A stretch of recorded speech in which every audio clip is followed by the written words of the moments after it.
बिस्मिल्लाहिर्रहमानिर्रहीम, अस्सलाम वालेकुम।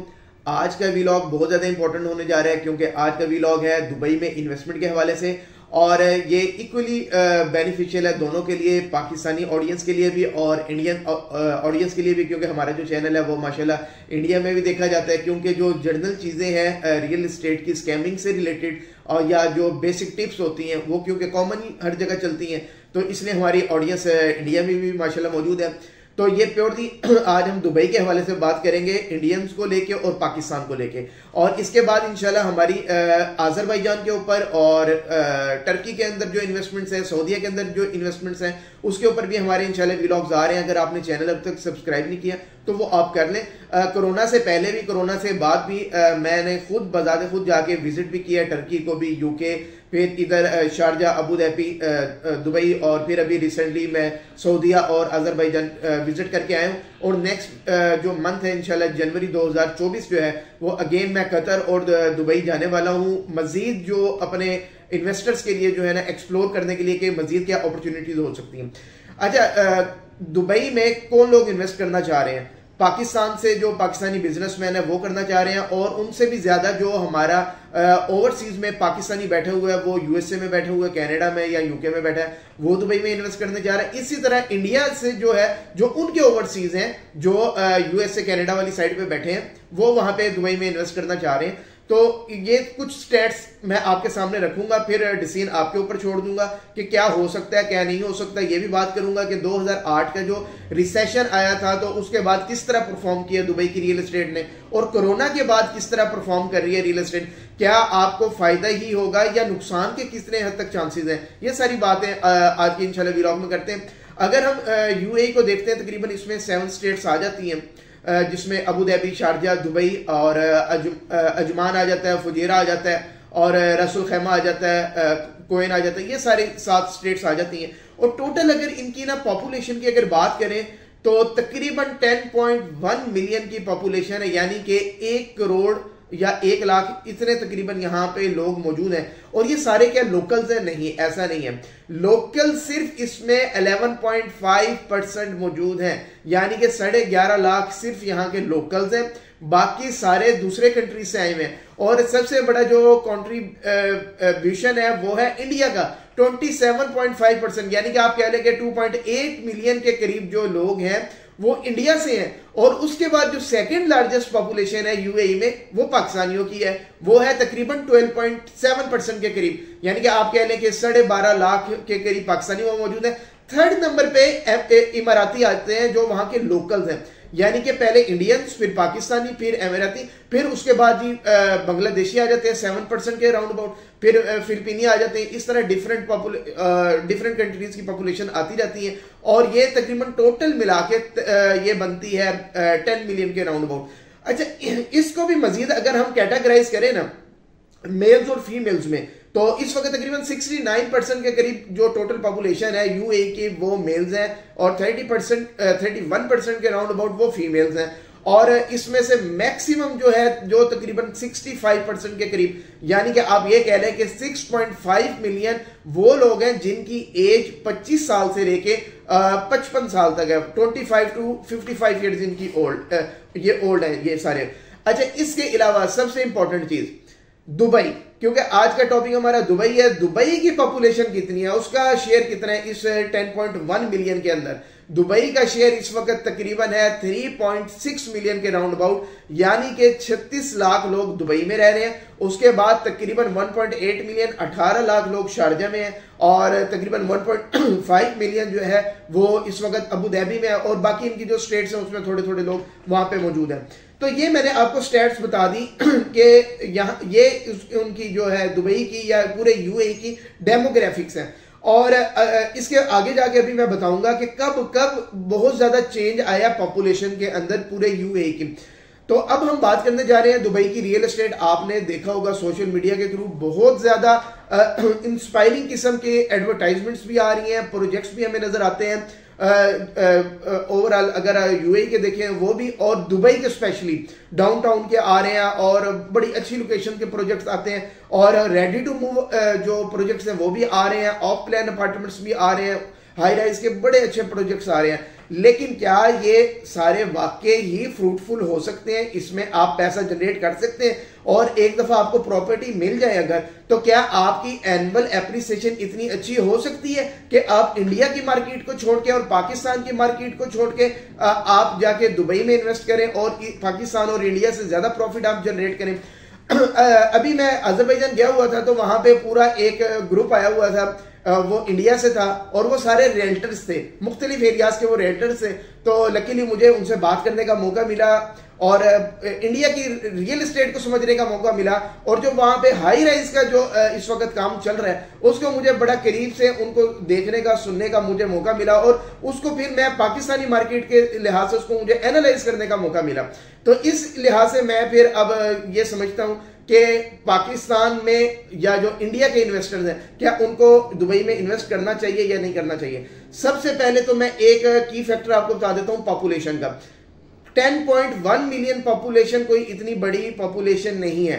अगर इसको हम पाकिस्तान से कंपेयर करें तो 250 मिलियन इस वक्त क्रॉस होने जा रही है, यानी कि 25 करोड़ लोग पाकिस्तान में आबाद हैं और मैक्सिमम ये अर्बन एरियाज के अंदर अब पॉपुलेशन इंक्रीज हो रही है। और दूसरे नंबर पे अगर मैं इंडिया की बात करूं तो एग्जैक्ट स्टैट आपको मिल जाएगी, तो वो तकरीबन 1.2 बिलियन के राउंड अबाउट जो इस वक्त पॉपुलेशन है, एक ह्यूज पॉपुलेशन, यानी कि वर्ल्ड की सेकंड लार्जेस्ट पॉपुलेशन है, वो इंडिया के अंदर इस वक्त मौजूद है। जबकि इसके कंपैरिजन में दुबई के अंदर सिर्फ 1 करोड़ लोग मौजूद हैं। तो क्या हमें इतना अच्छा गेन मिल सकता है? ये बड़ा की पॉइंट है, और इस सारी चीज को समझने के लिए ये सारा जो स्टैटिस्टिकल डाटा, ये डेमोग्राफिक्स मैंने आपके सामने रखे हैं, तो आपको समझने में आसानी होगी।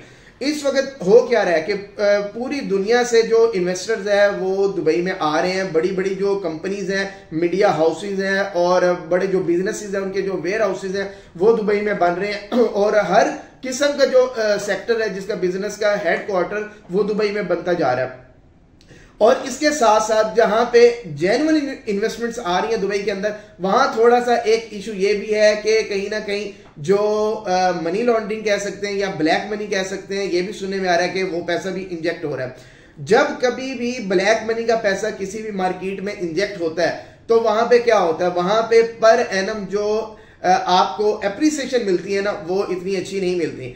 अगर मैं पाकिस्तान की मार्केट की बात करूं तो पर एनम एप्रिसिएशन बुरे से बुरे हालात में भी आपको 20% तक मिलती ही मिलती है, और जब मार्केट अच्छी थोड़ा चल रही होती है, पॉलिटिकल स्टेबिलिटी वगैरह होती है, इकोनॉमिक स्टेबिलिटी होती है, तो ये अप टू 40 to 50% तक भी आपको पर एनम एप्रिसिएशन मिलती है यहां पे। लेकिन आपको दुबई की मार्केट का मैं एक सीधा सी बात बता दूं कि कई एरियाज ऐसे हैं, कई प्रोजेक्ट्स ऐसे हैं बज़ाहिर देखने में अच्छे लग रहे हैं, लेकिन क्योंकि उसके अंदर मुझे लगता है कि सस्पिशन है जो उसके अंदर इन्वेस्टमेंट्स आ रही हैं, और एक दफा इन्वेस्ट तो हो जाएगा, प्रोजेक्ट डिलीवर तो हो जाएगा, लेकिन उसके बाद उसकी जो एनुअल ग्रोथ है वो 7 to 8% से ज्यादा मुझे दिखाई नहीं देती है। और ये अगेन मैं स्टेट की बेस पे बात कर रहा हूं। अगर कोरोना के बाद के अब 3 साल का डाटा अगर देखें तो मैक्सिमम जो प्रोजेक्ट्स हैं उनके अंदर जो इस वक्त तक गेन आया वो तकरीबन 25 to 30% आया, एक्सेप्ट जो इमार के जो प्रोजेक्ट चल रहे हैं, इनके जो स्टॉक्स वगैरह है वो तो 300% तक भी चले गए हैं। तो खैर वो मैं टॉपिक इंशाल्लाह बाद में टच करूंगा।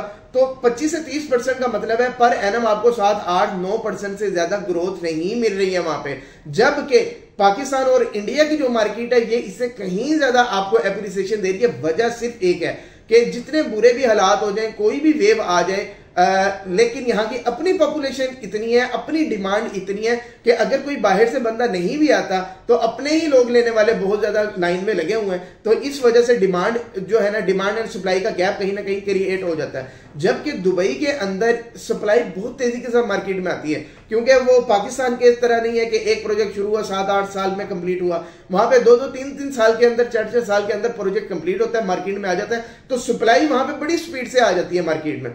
अच्छा, दूसरा एक क्वेश्चन मुझे किसी ने किया था कि क्या वहां पे जो ऑफ प्लान प्रॉपर्टीज है क्या उसमें इन्वेस्ट करना चाहिए, कहीं पाकिस्तान की तरह फ्रॉड तो नहीं, क्या कि यहाँ पे अक्सर लोग डरते हैं, फ्रॉड हो जाते हैं, डिवेलपर निकल जाता है। तो लेकिन दुबई ने बहुत ज्यादा जो रूल्स हैं, जो उनके बाइलॉज हैं वो स्ट्रिक्ट कर दी हैं। तो वो बेसिकली क्या होता है कि डिवेलपर का एक एस्क्रो अकाउंट ओपन होता है स्टेट के साथ। अब जितना भी आप उसमें इंस्टॉलमेंट देते हैं, डाउन पेमेंट देती हैं, वो सीधा डेवलपर को नहीं जाता पैसा, वो चला जाता है एस्क्रो अकाउंट के अंदर, और उसको वो पैसा डेवलपर उस वक्त तक यूज नहीं कर सकता जब तक जो उनकी कमिटमेंट्स हैं वो पूरी। फॉर एग्जांपल 10 फ्लोर की एक बिल्डिंग बननी है, तो उनका डिसाइड हुआ है कि जब तक आपके 2 फ्लोर कंप्लीट नहीं होंगे इतना पैसा रिलीज नहीं होगा।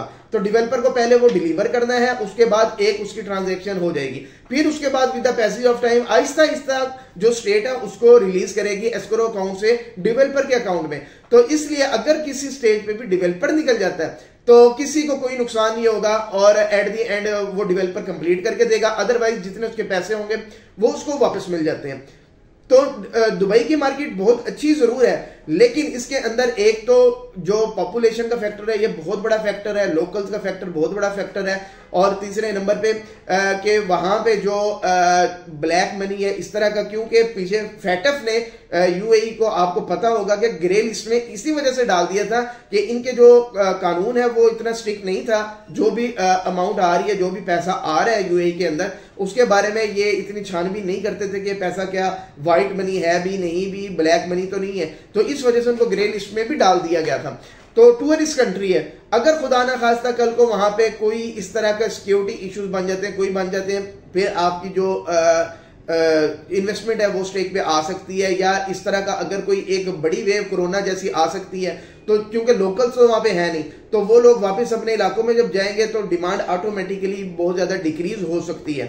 और यही हमने 2008 का जो रिसेशन था उसमें भी देखा था कि पूरी दुनिया में जब रिसेशन आया, दुबई बहुत ज्यादा उससे इफेक्ट इस वजह से हुआ कि क्योंकि वहां पे ज्यादातर लोग बाहर से आए हुए थे, और वो जो वापस गए हैं तो एकदम से मार्केट गिरी है। लेकिन फिर क्या हुआ, अगर आप 2005 से 2010 की स्टैट देखते हैं ना, इस वक्त 1980 से लेके 2023 तक जो सबसे ज्यादा गेन आया पॉपुलेशन के अंदर, जो लोग गए हैं एडजस्ट हुए वहां पे, वो 2005 से लेके 2010 तक है। और इसमें भी अगर आप देखें तो जो 2008 का रिसेशन है उसके बाद से एकदम से लोग तकरीबन इस 5 साल में सबसे ज्यादा पिछले 43 ईयर्स का अगर कंपैरिजन करें 86% इंक्रीज आया इन 5 सालों के अंदर पॉपुलेशन के अंदर।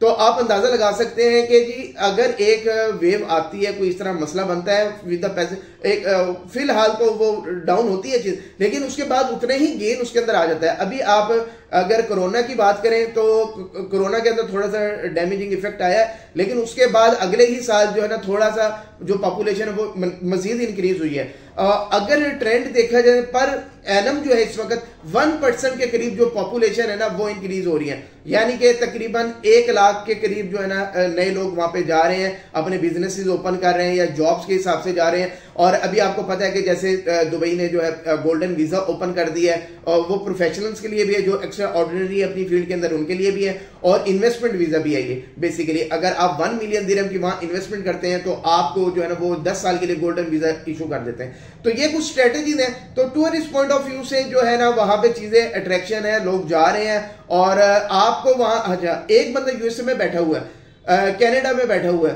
तो क्या वो वहां पे प्रॉपर्टी अपनी ले लेता है, ऑफ प्लान प्रॉपर्टी लेता है, 3-4 साल में प्रॉपर्टी मिल जाती है, उसके बाद क्या करेगा वो, जाहिर है वो रेंटल की तरफ जाएगा। तो ये पाकिस्तान में जाहिर है ये इश्यूज हैं, यहाँ पे मैनेजमेंट कंपनीज इस तरह नहीं है एक्टिव, लेकिन दुबई के अंदर ये मसला नहीं है। वहाँ मैनेजमेंट कंपनीज हैं, वो अपनी फीस वगैरह चार्ज करते हैं, तो क्या होता है कि आप उन्हीं के थ्रू अपनी प्रॉपर्टी को जो है ना मैनेज करवा सकते हैं, रेंट पे दे सकते हैं। लेकिन अगर आप ये सोच रहे हैं कि आप शॉर्ट टर्म रेंटल उन अपार्टमेंट से कर सकते हैं, एयरबीएनबी वाले मॉडल पे, booking.com वाले मॉडल पे बिजनेस कर सकते हैं, तो ये मुझे नहीं लगता कि ये इतना पॉसिबल होगा वहां पे। क्यों, आप वहां पे खुद मौजूद नहीं है, या तो आपकी एग्जिस्टेंस हो फिर ये चीज पॉसिबल है। फिलहाल रेगुलर जो रेंटल है वही चल सकता है। तो आपने अब देखना है कि जो पाकिस्तान और इंडिया के अंदर आपको तो 1 BHK जो है ना यहाँ पे 70-80 लाख के अंदर भी, 60 लाख के अंदर भी मिल जाता है, इंडिया की करेंसी के हिसाब से भी बात करूं पाकिस्तान की। लेकिन दुबई के अंदर ये चीज पॉसिबल नहीं है। आपको तकरीबन मिनिमम भी बजट जो है ना वो 3 to 4 लाख दिरहम का आपको रखना है, इससे ऊपर की आपको इन्वेस्टमेंट करनी है, छोटी इन्वेस्टमेंट आप नहीं कर सकते। और उसका जो रिटर्न है वो भी मैंने आपको बता दिया, एप्रिसिएशन भी मैंने आपको बता दिया कि मैक्सिमम प्रोजेक्ट्स में एप्रिसिएशन भी बहुत ज्यादा कम है।